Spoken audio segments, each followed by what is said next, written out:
আসসালামু আলাইকুম বন্ধুরা, আজকে আমি তৈরি করে দেখাবো খুবই মজার একটি রেসিপি। আশা করি আপনাদের কাছে ভালো লাগবে। আর ভালো লাগলে প্লিজ আমার চ্যানেলটি সাবস্ক্রাইব করবেন এবং পাশে থাকা বেল আইকনে ক্লিক করে রাখবেন, যাতে আমার চ্যানেলের নতুন নতুন এবং মজার মজার রেসিপির নোটিফিকেশন সহজেই আপনাদের কাছে পৌঁছে যায়। তো চলুন মূল রেসিপিতে যাওয়া যাক।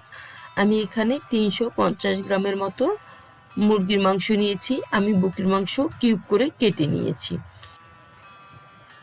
আমি দিয়ে দিচ্ছি চালের 1 চা চামচ গোলমরিচের গুঁড়া, লবণ স্বাদ মতো, রসুন পেস্ট হাফ চা চামচ, আদা পেস্ট হাফ চা চামচ, দিয়ে দিচ্ছি একটা ডিমের সাদা অংশ। ডিমের কুসুমটা আমি দেব না, কুসুমটা দিলে হবে কি চিকেনটা ক্রিস্পি হবে না, সফট হয়ে যাবে। দিয়ে দিচ্ছি ময়দা 2 টেবিল চামচ, কর্নফ্লাওয়ার 2 টেবিল চামচ। আপনারা চাইলে এখানে চালের গুঁড়াও ইউজ করতে পারেন। এখন আমি ভালোভাবে মিশিয়ে নিব সবকিছু। আমি সবকিছু ভালোভাবে মিশিয়ে নিচ্ছি, ময়দা, কর্নফ্লাওয়ার এবং মশলাগুলি, যাতে মাংসটা কোট হয়ে যায়। দেখুন আমার মাংস মাখানো প্রায় শেষ, সবকিছুই ঠিকঠাক মতো আছে। এখন আমি এগুলি ভেজে নেব। আমি চুলে একটা প্যান বসিয়ে এতে দিয়ে দিচ্ছি তেল, দিয়ে আমি এক পিস করে দিয়ে দিব, না হলে একটার সঙ্গে একটা লেগে যাবে। দেখুন আমার সবগুলি দেওয়া হয়ে গেছে। আমি এখন উল্টে পাল্টে ভেজে নিব। খুব বেশি ভাজবো না, তাহলে মাংসের যে জুসি ভাব তা থাকবে না, ড্রাই হয়ে যাবে।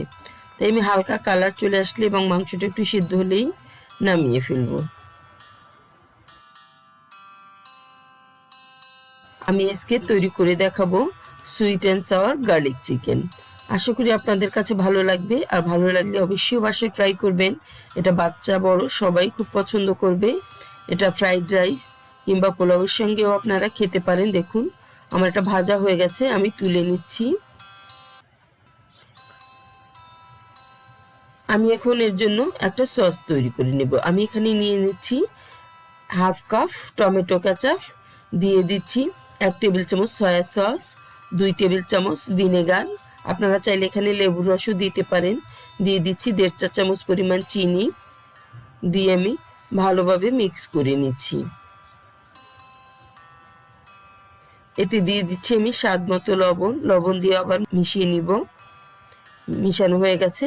আমি এখন এখানে কর্নফ্লাওয়ার গুলিয়ে নেব। 2 চা চামচ কর্নফ্লাওয়ার নিয়েছি, নিয়ে অল্প পানি দিয়ে আমি গুলিয়ে রেখে দেব। দেখুন আমি ভালোভাবে গুলিয়ে নিতে হবে, যেন আস্ত দানা না থাকে ভিতরে। গোলানো হয়ে গেছে। এখন আমি চিকেনটা তৈরি করব। আমি ওই প্যানেই তেলটা কমিয়ে নিয়েছি। এখানে দিয়ে দিচ্ছি 2 টেবিল চামচ তেল, 1 টেবিল চামচ পরিমাণ রসুন কুচি, একদম কুচি করে কাটতে হবে। রসুনটা আমি প্রথমে একটু ভেজে নিব। দেখুন আমার রসুনটা ভাজা হয়ে গেছে।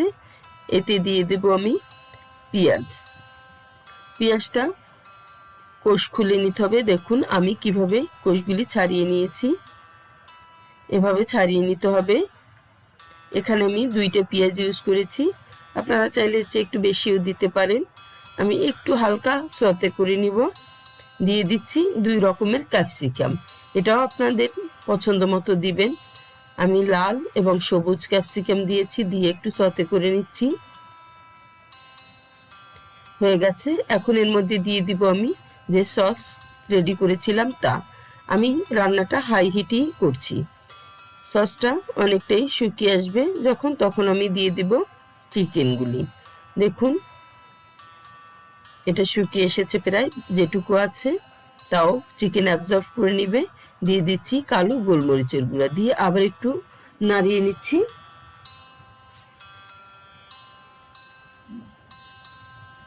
রান্নাটা হাই হিটেই করতে হবে।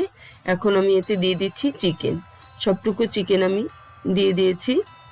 দিয়ে ভালোভাবে নাড়িয়ে চাড়িয়ে নিতে হবে, যেন চিকেন এবং সস সম্পূর্ণ গায়ে গায়ে লেগে যায়। দিয়ে দিচ্ছি যে কর্নফ্লাওয়ারটা আমি গুলিয়ে রেখেছিলাম তাও সম্পূর্ণটুকু দিয়ে দেখুন রান্নাটা প্রায় কমপ্লিট হয়ে গেছে।